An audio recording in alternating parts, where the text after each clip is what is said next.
Hope you guys are doing well. Welcome back. So in this video, I'm going to show you that how you can add the avatars, how you can change the avatars into your video of the Vidnoz AI website.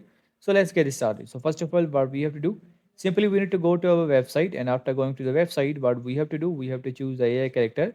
That which AI character you want to use. As you can see, I have used this one. So I'm going to remove these text templates. So let's remove these.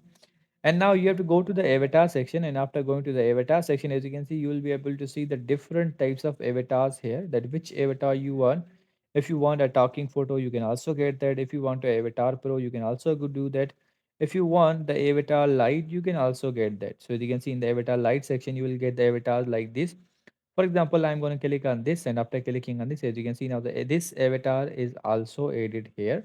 So I'm going to remove this, and I have to adjust this. I'm going to increase the size of this one. As you can see now, it's here. So in this way, you can change your avatar when you will play the video. Now this will speak. So in this way, you can change your avatar on the Vidnoz AI website. I hope you guys understand this video that how you can do this. As you can see, has a circle head, a square head. If you want to add this, you can also do that.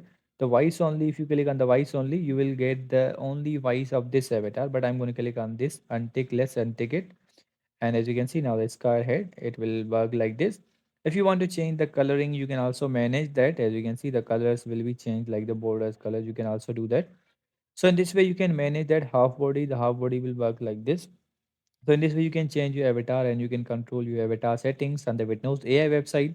I hope you guys understand this video, that how you can do this. See you guys in the next video.